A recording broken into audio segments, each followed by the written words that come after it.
Spy Cops Info Podcast, looking at Britain's secret undercover political police that infiltrated campaign and activist groups. Episode 2, Andy Coles and the Tradecraft Manual.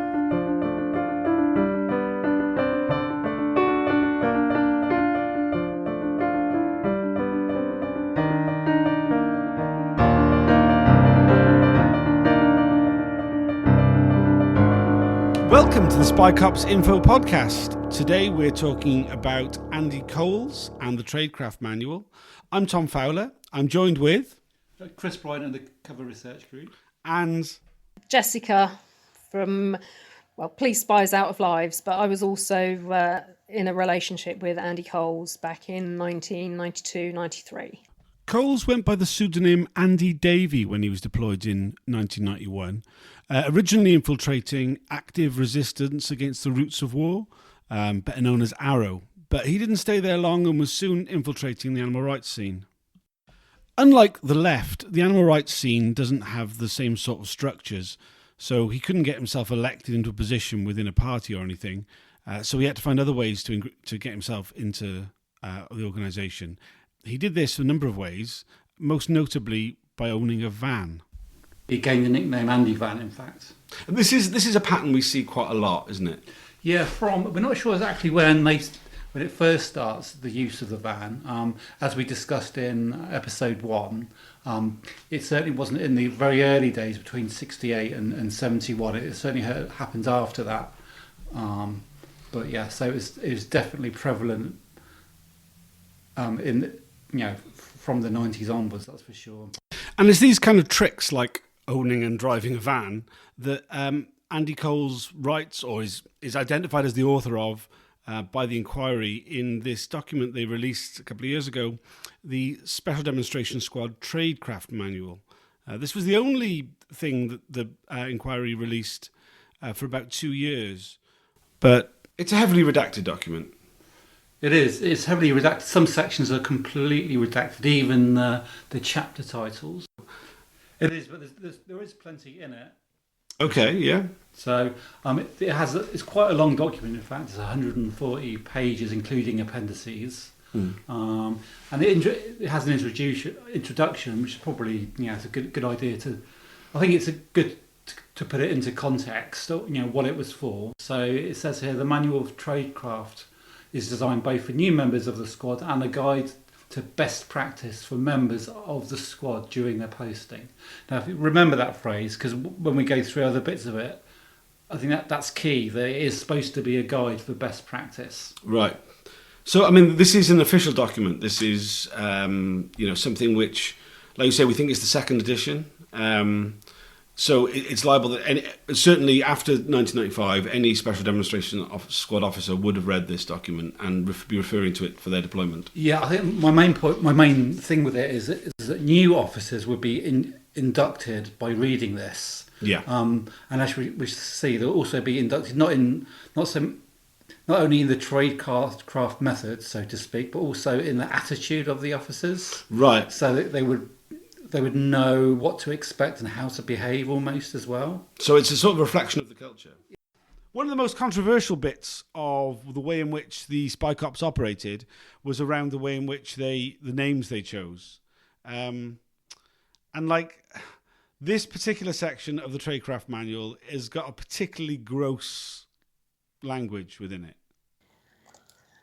Yes, yeah, and it was written by I don't like to say my ex, but the Andy Coles, who I had the relationship with when he was undercover, and I think it's quite appalling. It just shows that the entire lack of respect that they had for the families of these dead children, and I think one of the just when you read it, you can just hear the sort of the disdain that they had with his words like.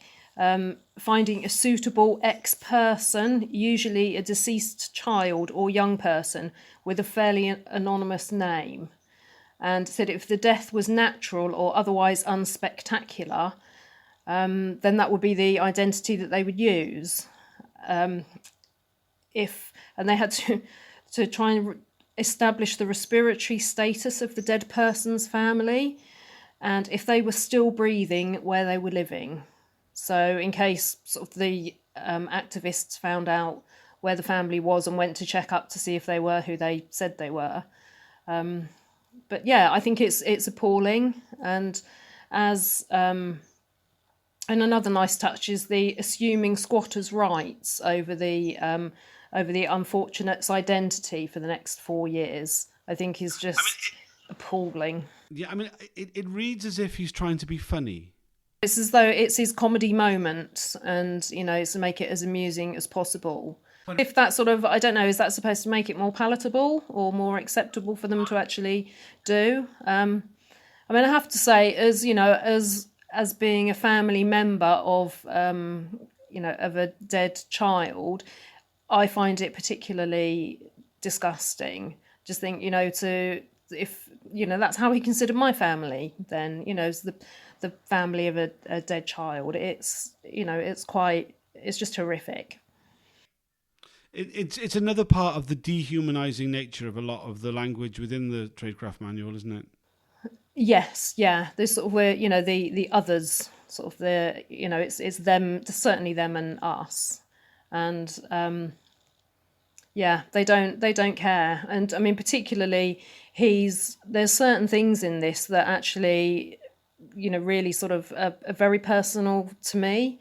And one of the other things that he says when he's explaining how to find an identity that won't be able to be traced, he says using birth details of an adopted person who had died as a child.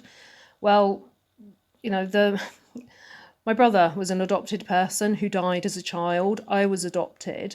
And it's, we know that he used that as his cover, was that he said to other people that he was adopted. And, as though that would have been a really good way for he and I to be together. It's one thing we had in common. But the thing is, I never told anybody that I was adopted, because I'd had sort of various issues surrounding it. So I was absolutely ashamed of it, and I never told anybody. So again, it begs the question of how he actually knew. And also, now I wonder whether, he used the identity of my brother. It doesn't stop. This whole saga doesn't stop being sort of particularly painful to deal with. All the things that you have to sort of think about is like, did they actually do this? And reading the tradecraft manual, you think there's no limit really to what they would do. Never thought they would be found out. So there's just no depths that they won't sink to. The context of this manual. So this is what a new recruit to the SDS would be reading, and it's not just an induction in terms of techniques, in terms of how to inveigle their way into groups, but it's also like an induction into not caring about the people that they're infiltrating, that they can spy on them and do whatever else too without worrying, because they're described, they're made to seem less than human. Yes, yeah. So there's another particular part in it. I'm not sure the exact wording, but it's where it says about, you don't, when you're trying to infiltrate these groups, don't use like sexist language or racist or, sort of like speciesist. It's like basically, try and be a decent human and not say these awful things, because it won't go down very well with the group that you're infiltrating. Not the fact that it's completely hideous way to behave anyway, but it's made specific sort of to the groups. It's like, you don't sort of, people won't like it if you're racist, unless obviously you join the BNP. Which speaks volumes that they actually have to tell the new recruits not to behave in that way. Yes, yeah. Or the fact that, don't behave as you normally would, as a police officer. Is that what they're trying to say? Yeah, there's something about this tradecraft manual which speaks to the wider culture in policing generally, not just the spy cops, but like by like cops in general. The poor attempts at humour throughout. I mean, particularly when we come to the section talking about the different groups. Yes, and particular things like, food. They eat food that you wouldn't put in your bin.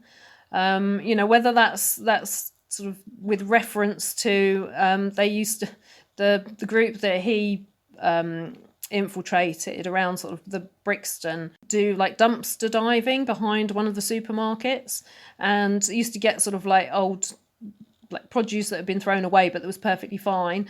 The 121 centre, was it? Yeah, that's right. Yeah, and so they used to provide food at this centre, and although we weren't living in a squat at the time when I was with him, but I can't help but think like he's getting sort of digs in about our sort of house. Although, I certainly don't remember like the dirty mugs that he talks about. And yeah, I just think it's any way that he can sort of make us, less than decent people. They'll try. The mouldy cups that people drank out of now. I'm pretty sure that didn't happen. And if you think about what he's saying, that people, when a human being sees a mouldy cup or a mouldy plate, it's like revolting to them. So he's basically saying that the people who were living in this place were less than human. Again, it's like this whole thing that these people aren't normal. You don't have to worry about their feelings or whatever. And it's, we didn't have much. There was times when we lived there sort of, spending all the money that we had that particular week on buying sort of food for the cats and dog. So we didn't have, whatever was left after they were okay, that's what we had. So there was weeks that we lived on, sort of baked beans and toast. But the thing is, we would have always shared. That was the thing is we had nothing, but we shared it. And it's just, to hear it portrayed in that sort of way, it's quite awful. Because I think that's the one thing about sort of, I remember particularly about that time is that, we cared about each other. We looked after each other. And that was why we were sort of, if someone had the same sort of politics as you did, cared about the same things, you were there for them. And it's just a whole nother thing to see it sort of, it put down in terms the way that he's used it. And yeah, just to carry on that theme a little bit, there's the whole thing about being dirty and unkempt, and I think one of the phrases is being smells especially revolting in the summer months. That sort of theme about us, it's very much like on one level, it's very much schoolboy humour. On the other, it has sort of a more sinister edge. And it seems, it makes you wonder sort of now, obviously he's a Conservative councillor, is this his opinion towards homeless people? Because essentially, lots of these people living in squats, they were homeless. You just think that's the way that he speaks about them, so anything he says now when we're talking about the homeless and that, just sort of, it just rings a little bit hollow when you think, I'm sure he wouldn't want to speak to them because they might smell bad in the summer. It's, just awful. The othering, but it's the only way, I guess, that they could behave as the way they did. It's only by dehumanizing the opposition, as they called us, that they were able to behave in that kind of manner, I guess. I don't think so. I think that the majority of them must have been sort of sociopaths.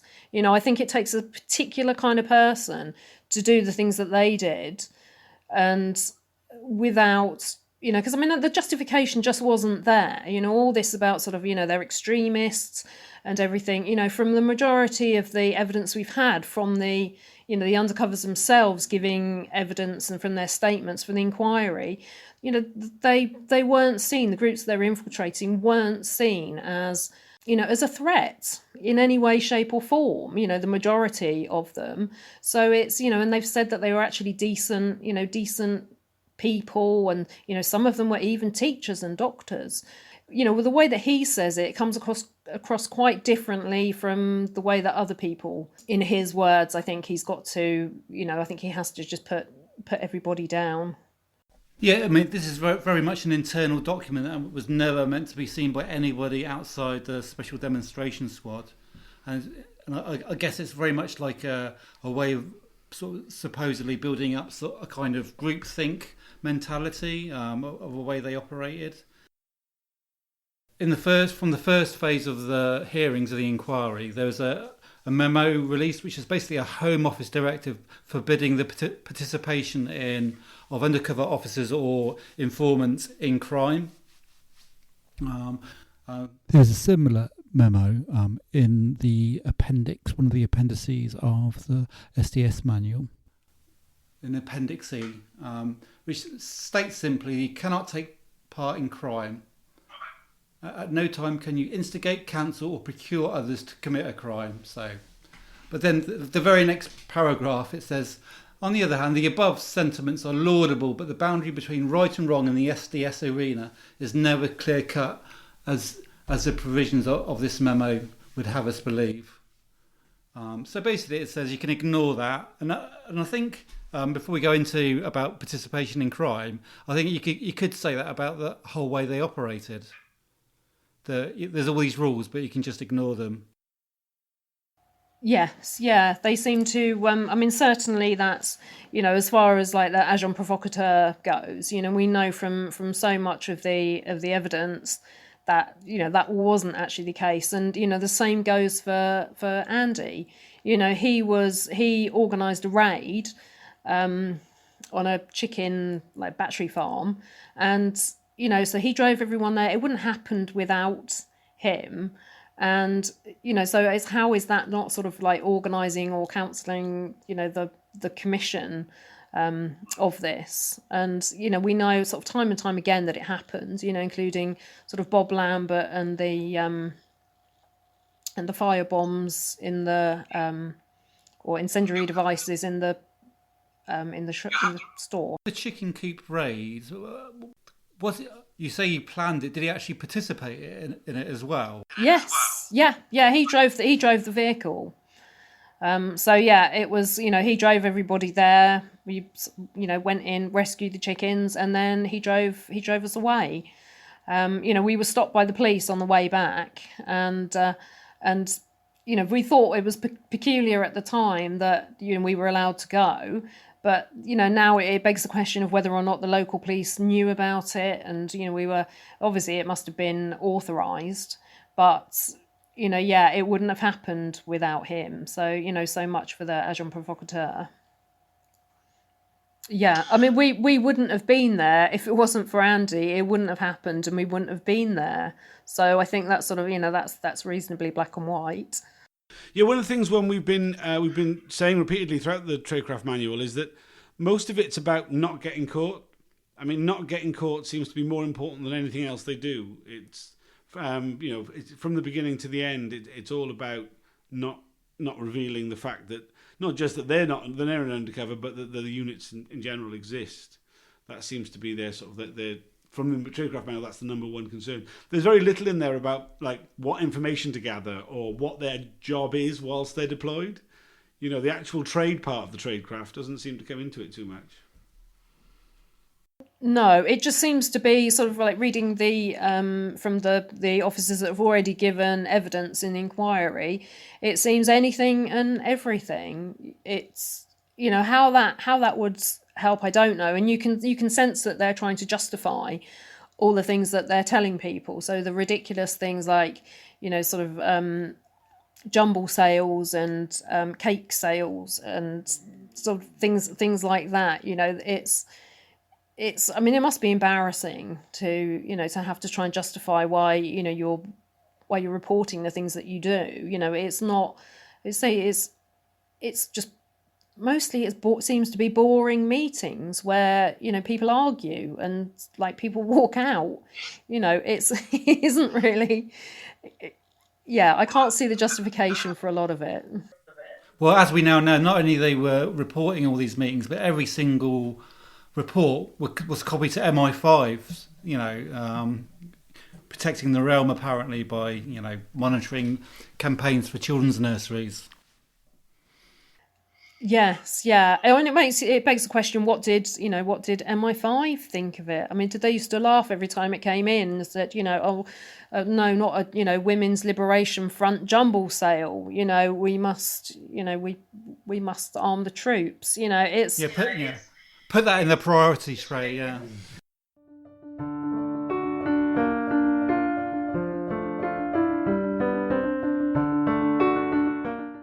Yeah, the first contact, which is how to get into a group.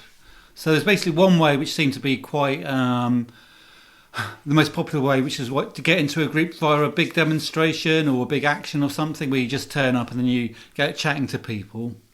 We talked about that a bit already, but then there was another way which bears some similarity to the way they exited, which was if there wasn't the opportunity of joining a group via a big demonstration or a big action, then it should be an event that happened in the undercover's life, a traumatic event, perhaps, a loss of a job or assault by a police officer, or witnessing, I guess, in case of an animal rights infiltrator, some cruelty to an animal. So you use that event in your life to say why you've suddenly rocked up at a activist meeting or whatever. So they're using both, the idea of trauma to a traumatic story, both to get into their deployment and also, as we will talk about later, to get out.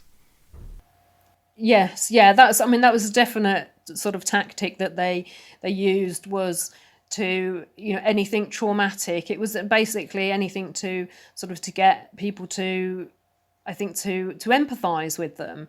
I think basically because most of the groups that they were joining were, fundamentally decent people that really cared about things, cared about issues, and, whether it's animals or, anything, it was, that was the way, that was certainly a way in, was appeal to their, to their sort of their empathy.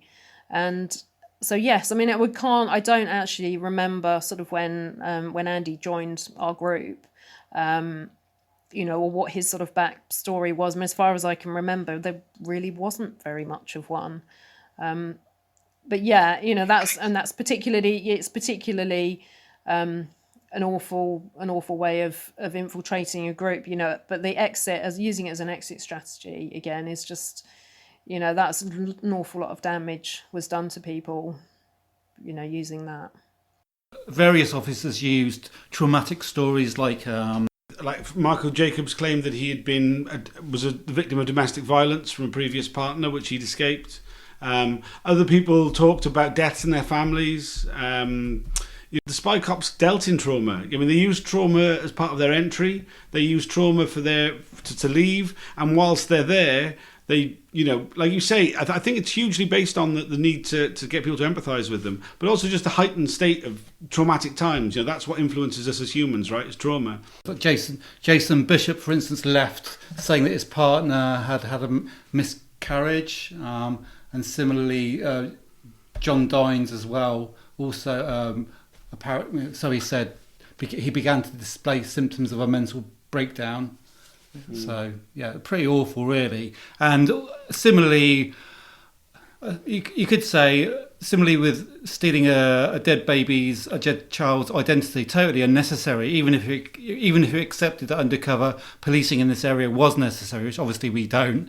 You could say you could do it without doing either of those things, Yeah, I mean, also there was, for instance, like Carlo Neri, or Saraki, however his real name is pronounced. He had sort of history of sort of various types of abuse, and he left after claiming sort of abuse in his family and a death of a relative, and there was. I mean, this is one of the other things as well, is we know that they used the backstory, or the officers that were leaving the field went into the back office, and they were training up the new people that came out. So they were sort of advising them on what does and doesn't work. And so when Coles left, which was around 1995, the next officers that went in that he would have schooled were Jim Boyling, who's whose cover story was he was adopted, and that was a that was another thing sort of gleaned to get to gain sympathy for people. And also Mark Cassidy, whose backstory was that his father had been killed by a drink driver. Now, both of those things, I mentioned my brother earlier, he was killed by a drink driver. And obviously myself and my brother were both adopted.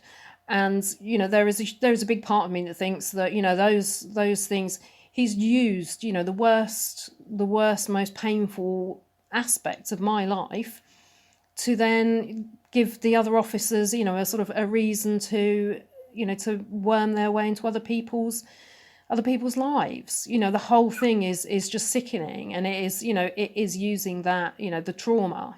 What the officer that both me and Tom knew, Marco Jacobs, his backstory includes details which it might be just coincidence, I don't know, that are very similar to my backstory. That he was from Northampton, which I grew up there, and he drank in the same pub as me. And he also mentioned as part of his backstory that he was remanded in prison when he was a teenager for getting into fights, as I was also. And obviously, so I don't know, and obviously I guess me and Marco would have been about the same time. Talk about when I say Marco, I mean the undercover persona, Marco Jacobs, would have been about the same age when we turned up in the activist milieu. So I just wondered if they did think about who are these older activists that turn up into these groups who are mainly a bit younger, in their 20s or whatever. Let's look into the real people and steal some of their details. I don't know. I mean, as I say, it could be those three details could be complete coincidence. So, but I mean, it does seem obviously they did maybe base their fiction on other people's facts.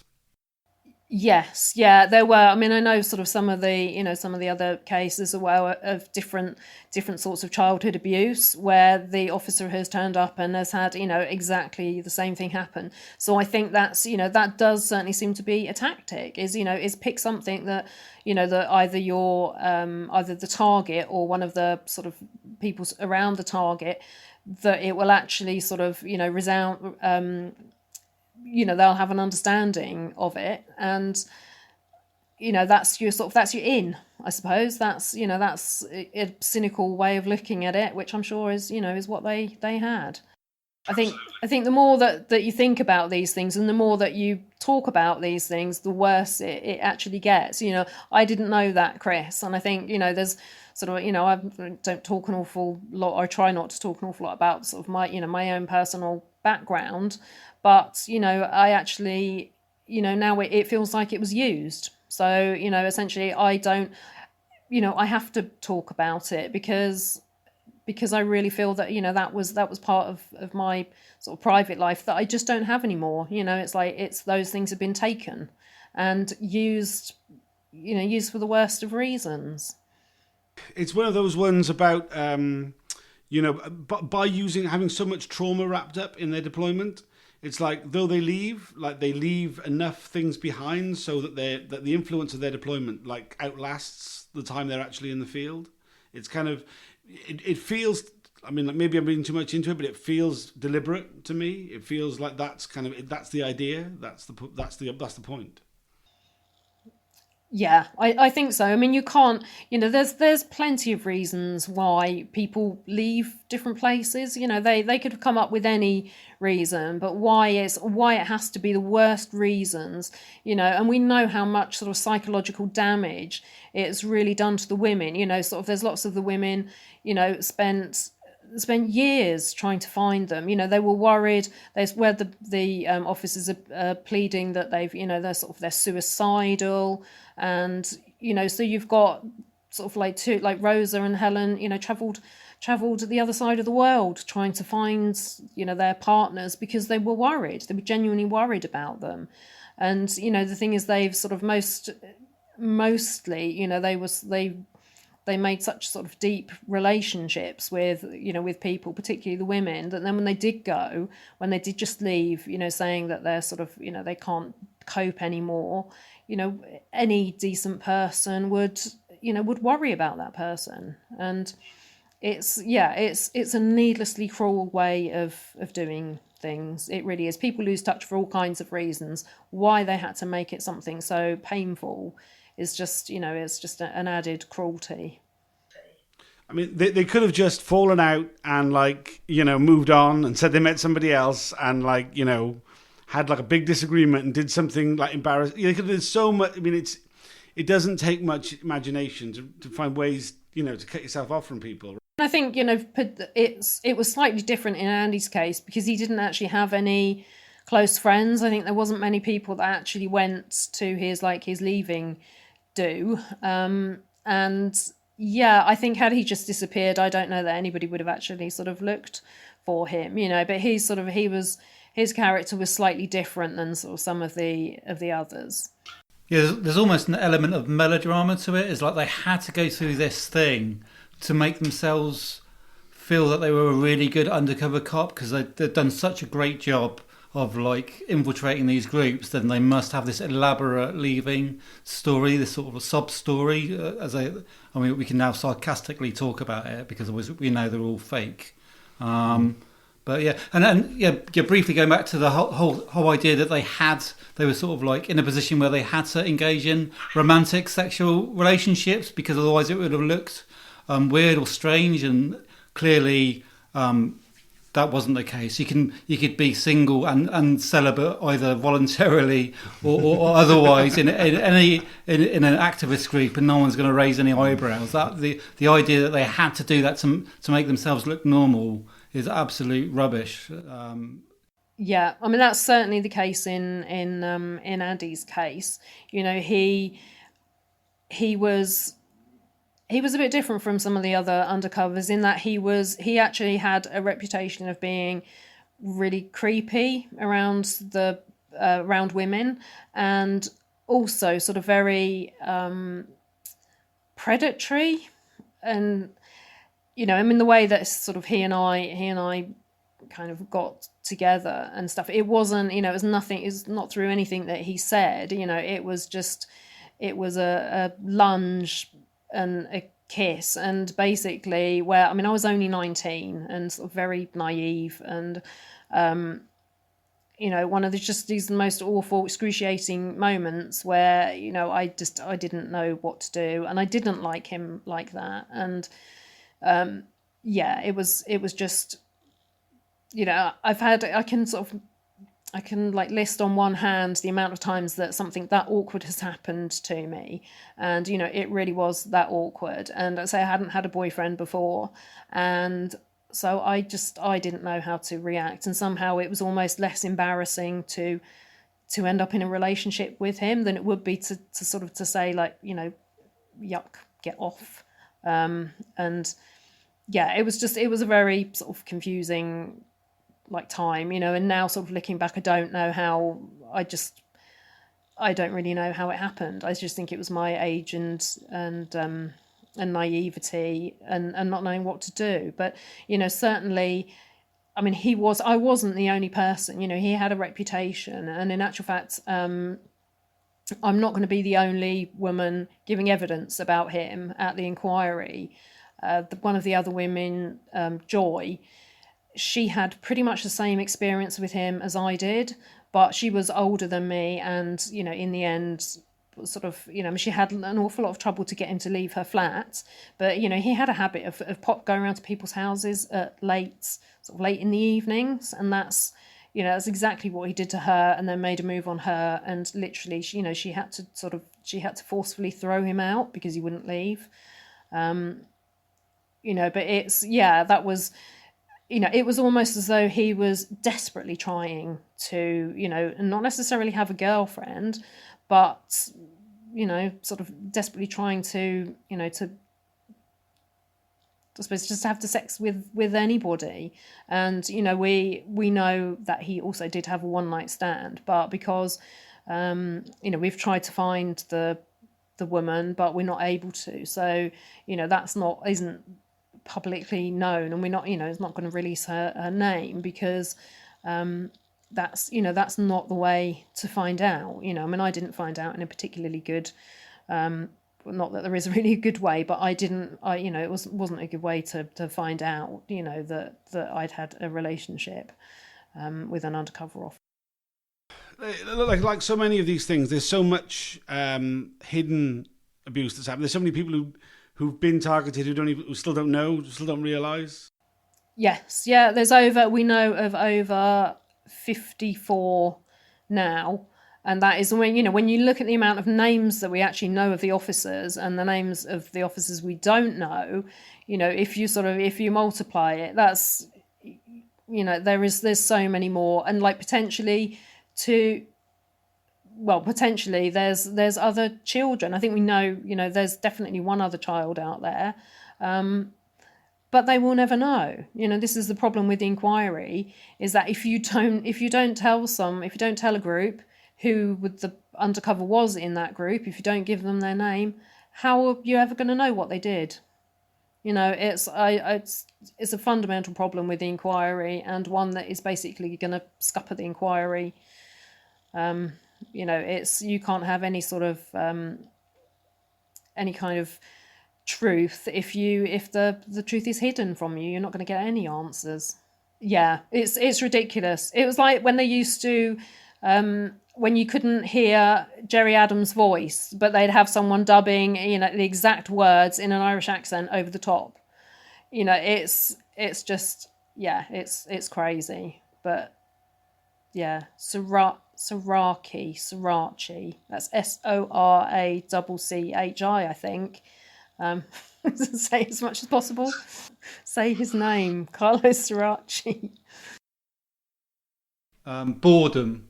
He sort of complains about having to sit outside police stations for hours on end, showing solidarity with your comrades. Obviously, solidarity being a totally alien concept to the undercovers. Yeah, I mean that was presumably because the others had were spending 12 hours inside the police station. That was. Yeah, they're all warm inside having cups of tea, and they're stuck outside with the dirty anarchists. Well, he does say that he quite enjoyed his arrest. So not that anyone can remember him being arrested, but he actually says it in there that he quite enjoyed his arrest. But one of the things that interestingly he does complain about is his low opinion of uniformed officers and the way that they treated people, particularly animal rights. That paragraph sort of stands alone to some extent, doesn't it? In contrast with the rest of how he talks about protesters, that he seems to have some kind of very brief, moment of clarity, shall we say? He went rogue. For a moment.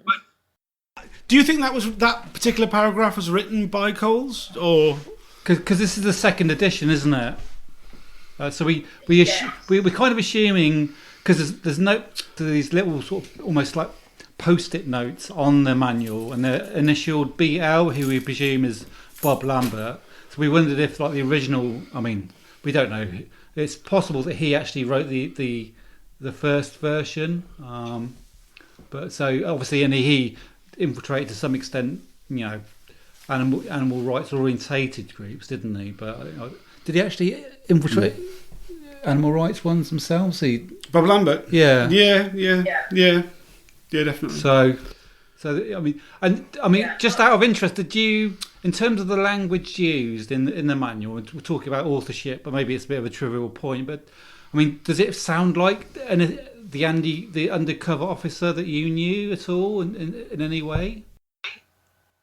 Yes, yeah, it does. I think in the sort of, one of the things I would say about him is there was an arrogance there that, not all of the time, he was a lot quieter around if there was men around and men in the group, but when it was sort of women, he would say a lot more, and also he was, there was a bit of arrogance and a bit of condescension there. So yes, I could fit all of this into what I know of him.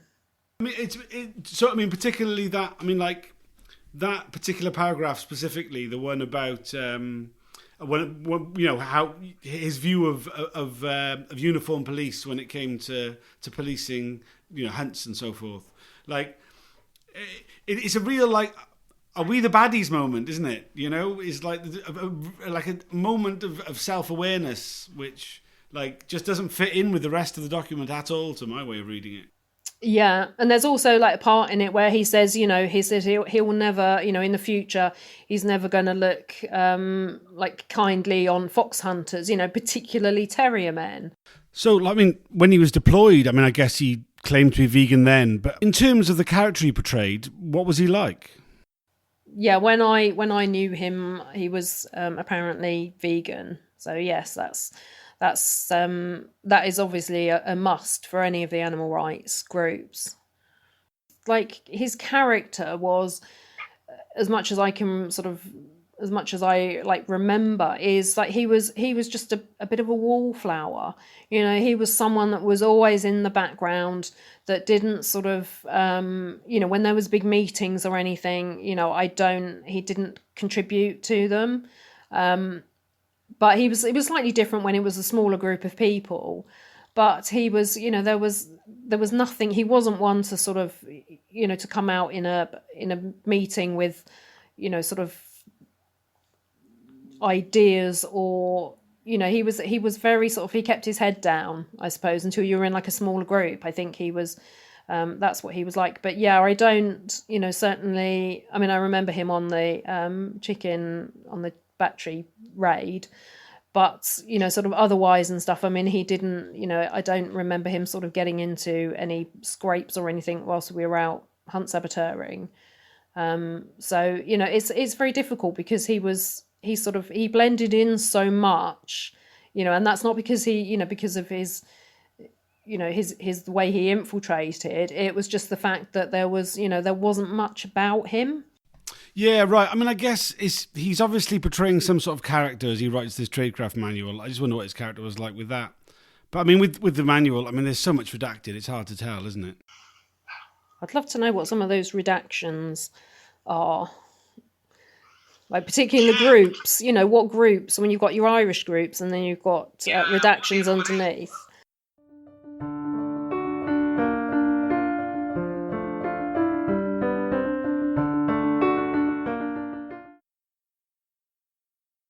Liaisons section of the tradecraft manual. Like, it's another example of like how Coles' like writing style is really, like this first paragraph. I'll just like quote it, and maybe you can tell us what you think of it. The thorny issue of romantic entanglements during a tour is the cause of much soul searching and concern. In the past, emotional ties to the opposition have happened and caused all sorts of difficulties, including divorce, deception, and disciplinary charges. While it is not my place to moralise, one should try to avoid the opposite sex for as long as possible. Yeah, so I mean, obviously, you're reading that. It wasn't like they said, against the rules.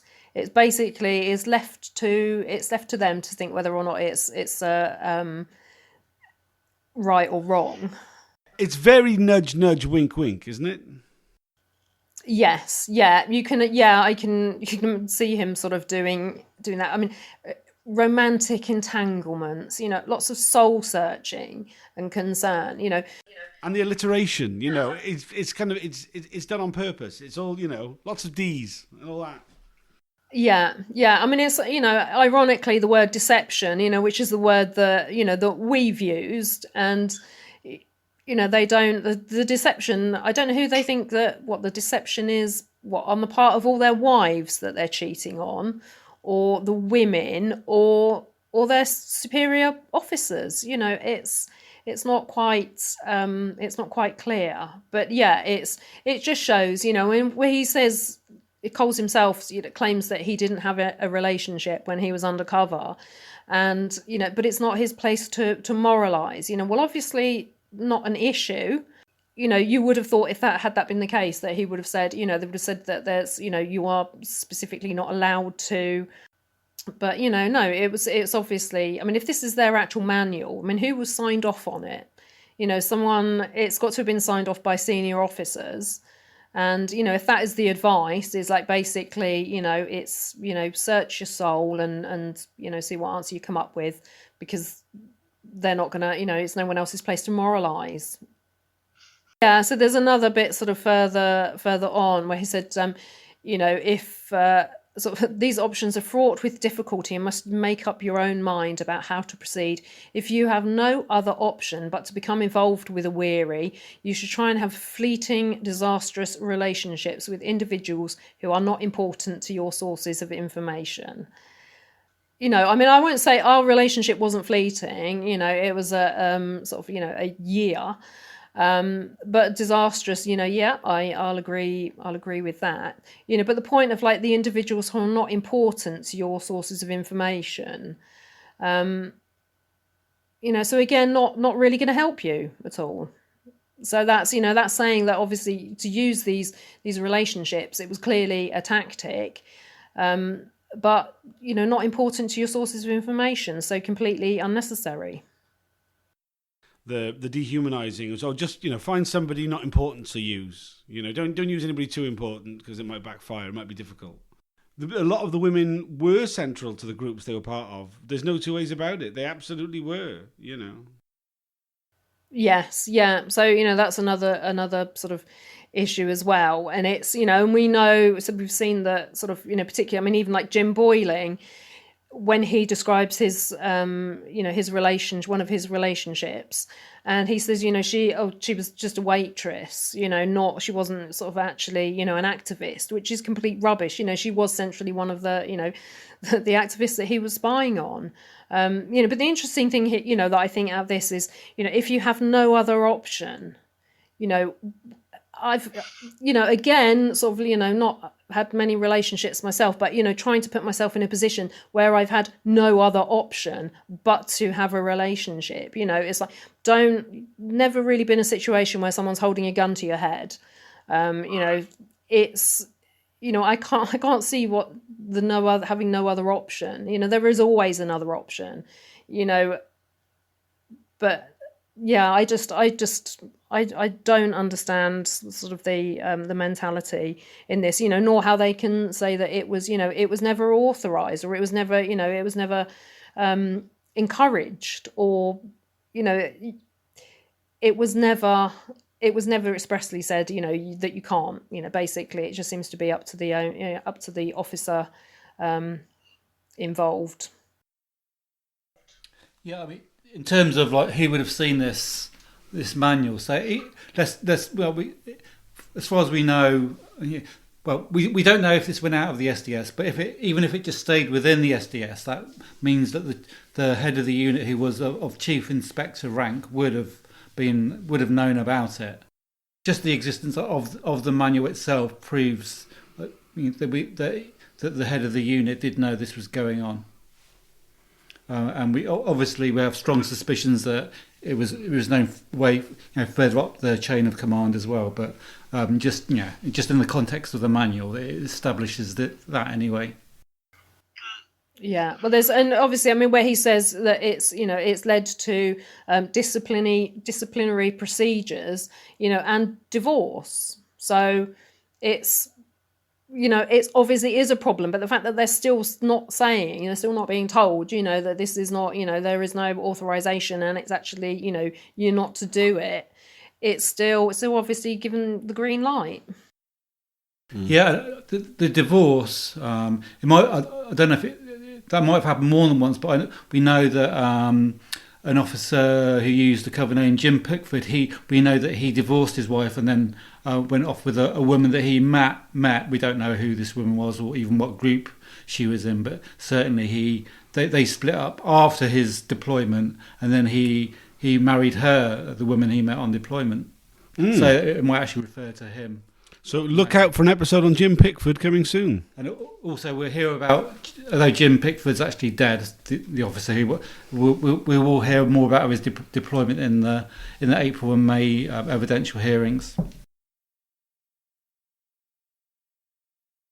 A particular picture of activist life, which I think, you know, it bears a lot of similarities with like a tabloid idea of what like kind of, you know, dirty, crusty, like crusties are like in their squats with their bearded mugs and whatever. But like it really doesn't bear relation to my experience. You know, as we said, that, you know, like mugs with no handles, that's definitely been a problem. I mean, you know, like I've come across that problem a lot, but mugs with beards was never I've never ever seen that. You know what I mean? It's full of like this sort of like caricature, this cartoon version of activist life. Yeah, I want to say it's kind of like a collection of anecdotes presented as a manual, like an informative. No, I mean the fact that it says manual on the front is the main reason we refer to it as that's the only reason we're referring to it as a manual. There's nothing like there's nothing in the middle. I mean, like everything is about the, you know, kind of getting involved in the groups, the kind of groups, how to stop being how not to get detected, and how to leave. Yeah, if you compare it to a car manual, it tells you how to get into the car, how to get out of the car, but it doesn't really tell you how to drive it, so to speak. You know, or where you're going in the car. Yeah, what do you want the car for? There's a bit of a tortured analogy that now we're getting into. Maybe we should drop that. But no, but it, you know, in all seriousness, it's not. It isn't a trade. It doesn't give us any insight whatsoever into the kind of information they were trying to gather. You know what that information was for, what their short-term, medium-term, long-term goals of a deployment was. You know why these groups were, you know, in like kind of under their attention. It doesn't cover any of that. No, and I think that because the content isn't there. You know, you can't. I mean, a lot of the where he says he talks about boredom, and it's, you know, that's the whole thing. It's like we had other lives, we did or didn't do other things, and it was like, you know, the one or 2 days a week where we were actually sort of, you know, at demos or sabbing or something. You know, it didn't justify, you know, his entire week of, you know, of sort of. Most of the time probably waiting around for us, you know. It wasn't like he was sort of following, you know, like a crack team of commandos or something, you know. So we would be late, and we would miss the, you know, the transport, and we wouldn't always know where we were going. You know, it was a bit sort of, you know, we were a bit hit and miss a lot of the time. But you would think, you know, sort of given the amount of spying they did on our groups, that, you know, you would think we were sort of, you know, a lot better organised than I think perhaps we actually were. But yeah, and what they got from it, you know, I mean, the fact that they were there, they enabled us to break the law, and, you know, what really did they get from it? You know, far more, you know, illegal things were probably done with their help, and, you know, or far more demonstrations were able to take place because of their help and organising. You know, I mean, part of you sort of thinks, you know, well, thank you very much for, you know, for that sort of part of it. You know, you made our lives easier by giving us, you know, like the vans and stuff to get there. But yeah, I don't, you know, even in our group, and it is sort of, you know, I mean, like the groups that he says that he infiltrated, that, you know, like that Animal Liberation Front and all that, and, you know, it wasn't what it was made out to be. It really wasn't. You know, I can't see any like real justification in what they did. I mean, certainly when we look at the last section of it, where they talk about you know, kind of aftercare and like kind of kind of readjusting back to their normal sort of role. And it's like, oh God, you've got to get up in the morning, and you put all this weight on, and you haven't got as much free money anymore. God, it's shit. Oh yeah, it's hard work, isn't it? Like not being an undercover anymore. And like, you just get this idea that it's just like this incredibly cushy gig that we're in, you know, which they tried to make out was incredibly dangerous, and, you know, yeah. One of the phrases they use when they talk about being spotted, the danger of being spotted, doing something else in your target area, they refer to it as a bandit country. which just seems ridiculous, because I don't know if you're aware, but Bandit Country was what the British Army used to refer to as South Armagh in Northern Ireland. So the idea that they're comparing, I don't know, tootling around Wandsworth to being like a soldier in Northern Ireland, Yeah, I mean, particularly because, like Andy says, when he's like telling people in the tradecraft manual, sort of how to like change their appearance, and like basically for men it's you grow your hair long, and have a beard, and then so when you leave your deployment and you cut your hair and shave your beard, the chance of you being recognised is almost nil, which is. So why you would worry going to, so-called bandit country if no one could recognise you because you've had a shave? It's ridiculous. I mean, he's easily recognisable as the person that I knew. I mean, one of the things which that it says in the manual is that once you've stopped being an undercover cop, you can't be a close protection officer for 10 years. You can't do anything which would like kind of put you in the public eye. Yet when we're talking about the author of this document, he goes on to very much put himself in the public eye, right? Absolutely, and the fact that he did is it's completely his own doing. He obviously told his brother. Who we know is Reverend Richard Coles. He told him about his undercover deployment, and so Richard Coles put that in his book, and that was actually how Andy was uncovered, because that was seen by somebody and then passed on to the undercover research group, who sort of looked for an officer that first name Andy, who was in, sort of in roughly the time of his deployment. And, he was identified, sort of Richard Cole's brother was identified, and pictures were sent out, and everyone sort of, they knew, we found out who it was. And, I wasn't contacted at that time. It was known who he was for quite a while. Because everyone was looking for me. It was obviously known at the time that he and I were seeing each other, and so that like the word had gone out around all our sort of old activist friends, and eventually they were able to track me down, and at the time, sort of when I found out, I was sent to look at a website, and as I'm sort of scrolling through and then see a picture of Andy, and that's the first, I hadn't even heard of spy cops at that point, and then it's I find out that we had undercover cops in our group, and then sort of 5 minutes later, there's my ex. So he, at the time of his discovery, his jobs were Deputy Police and Crime Commissioner for Peterborough and Cambridgeshire, and also Conservative Councillor for Fletton and Woodston on Peterborough Council. So so he had two positions, sort of well in the public eye. So I mean, it could have been that if you'd taken a close interest in Peterborough party politics, even without his brother putting it in that book, he was out there, very publicly with a very public role afterwards anyway, and particularly one as a deputy crime commissioner, Christ. Yeah, that was and these are two positions that he took after the Mark Kennedy story had broken. So it was, it was beginning to unravel at that time. And you would have thought that anybody that would have seen, what was happening and thinking, okay, they know about the unit now, would have kept their head down. But what does he do? No, he takes two, positions, particularly positions of public trust as well. And,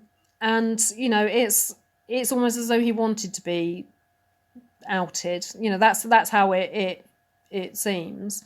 Because if his brother hadn't have written that in his book, then the inquiry would not have named him, because there's, they've kept other officers' identities, restricted, because for things like, their public life. And so he wouldn't, because of his, his roles, the inquiry wouldn't have named him. So we wouldn't have known, certainly wouldn't have known. But, like many of the other officers who have said, they committed no sort of like misconduct under, during their deployment, and Mitting would have taken that at face value, like he has done so many times. And, we'd be none the wiser as to who he actually was. Yeah, I mean, once I found out there's the whole thing about what do you do next? It's like a once in a sort of lifetime situation. It's like, well, where do I go? Who do I speak to? So, essentially, after contacting the solicitors who were dealing with all this in the inquiry, and then I gave an interview to Rob Evans from The Guardian, and then he suggested, would I do would I sort of do a TV interview? And I think at that point I was, and basically I'd known about a week, and, I just thought, this is, considering what he did and, how he abused his position of power, that's a real worry for me, is that, he's still in a position of power. He could do that again. And, so I felt I had to do everything that I could. So, because I didn't know at the time, it's like, I want everybody to know now. It's like, I can't deal with any sort of, hiding anything. So I just, I started I'm taking the Metropolitan Police to court, and also became a CP in the inquiry, and everything that I could. So as much publicity as I could, because which is something that it's just not me. I had severe social anxiety, and that would never have sort of stood in front of a room and spoken to anybody. It would be my worst nightmare. But because he's, that's what keeps me awake at night, is the thought that he could do this to someone else, to some other vulnerable 19-year-old. That's who I was thinking that it would be. But, somebody's pointed out, it could be any vulnerable woman, it could be anyone. So, I've done an awful lot of interviews and things, and also the Sack Andy Coles campaign. And actually I think after the interview that I did with Channel 4, when that went out on the 12th of May 2017, and on the 15th of May he resigned as Deputy Police and Crime Commissioner. And so that was great. And I have to say, naively, I thought that he would be, he wouldn't be a councillor much longer. But the bar is considerably lower in that respect. There is no bar. And so he's still a Tory councillor. And, he's actually running again for his seat in the upcoming local elections. So, yes, I will be going up shortly to deliver leaflets in his ward to tell people, who he is and what he did.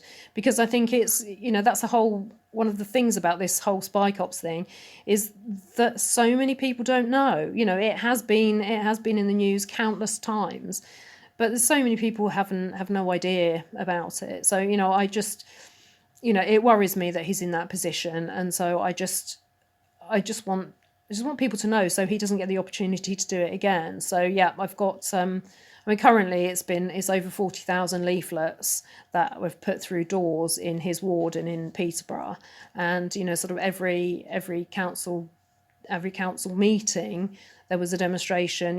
I went up and demonstrated with others outside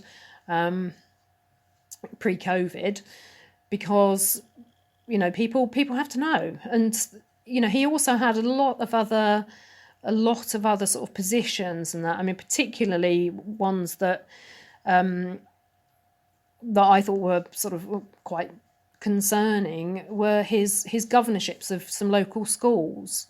And so probably, I think it's 2018, did some leafleting of one of the schools just to inform them. So did they know who, that this person was a school governor? And consequently, he's not now. He doesn't appear to be school governor anymore.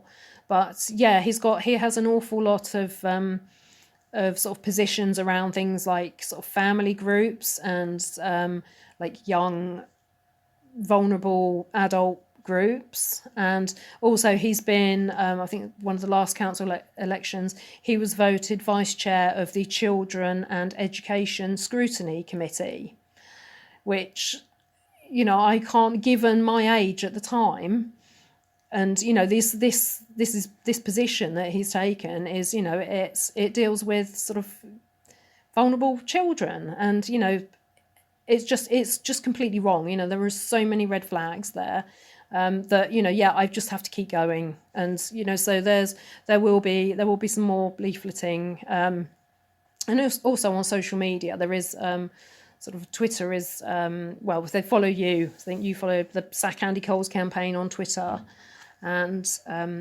yes, so I just think as many people need to know so that he's not able to be in that position of of power over someone again. So if there is anybody listening to this in Peterborough or surrounding area who'd like to get involved in stopping Andy Cole being a Tory councillor on the local council, they should contact the Sack Andy Coles campaign? Yeah, and I'm sort of I'm also on Twitter, and Police Spies Out of Lives and Cops Campaign. Everybody sort of there's plenty of campaigns out there, but yes, particularly the Sack Andy Coles campaign. No, it was worth pointing out. I mean, at the last council elections in his ward, which he didn't actually stand in because of the way the local government system works, Labour were the biggest party. When he got elected, it's not a particularly big majority he's got. It's, I think it's eminently doable that he loses his seat in a couple of weeks, which would be at the very least he deserves. It's yeah, I mean, I can't believe, I've contacted the council, and even went up and spoke to the head of the council, and I've made various complaints, and saying he's not suitable, but they've said there's nothing that they can do about him. They can't apparently get rid of him, even if they wanted to, which, yeah, I mean that seems ridiculous. Okay, so we're back in the inquiry fairly soon. Are you going to come along at all this time? No, I'm still shielding, but thankfully I've got the fairly annoying audio feed that we're allowed, because we can't. There's no audio visual streaming because that's clearly not allowed. But I will be following as much as I can. Yes. If anybody wants to contact you, they can find you on Twitter at Jessica Me Too. Just to say, if anybody wants to hear perhaps a more emotional, more personal telling of your story, then you have given interviews, and you can find plenty of that on the Police Spies Out of Lives website. There's loads of things. Yeah. And the Bed of Lives podcast, which I think anybody, if you're listening to this podcast and you haven't heard the Bed of Lives podcast, you should probably all go away and listen to that first. There's only 6 episodes of it, but it tells your story along with a lot of the other women's. Well, you tell your story, I guess, on it. Yeah, I don't know. I haven't actually listened to it, so not to my part anyway. But the rest of it is brilliant. So I definitely would say it's just background for for all of the women. Well, for 6 of us. I have listened to it, and you come across incredibly well on it. Indeed. Yeah. Thank you ever so much for joining us today, everybody who listened. Hopefully we'll be back again soon. Hopefully Jessica will join us again in the future. Absolutely. I'm maybe talking about Andy Coles, or just maybe talking about lots of other things to do with it. Thanks very much. You can find out. I'll have any of the links I've talked about will be in the show notes. If you want to know anything more, check out spycops.info. Cheers.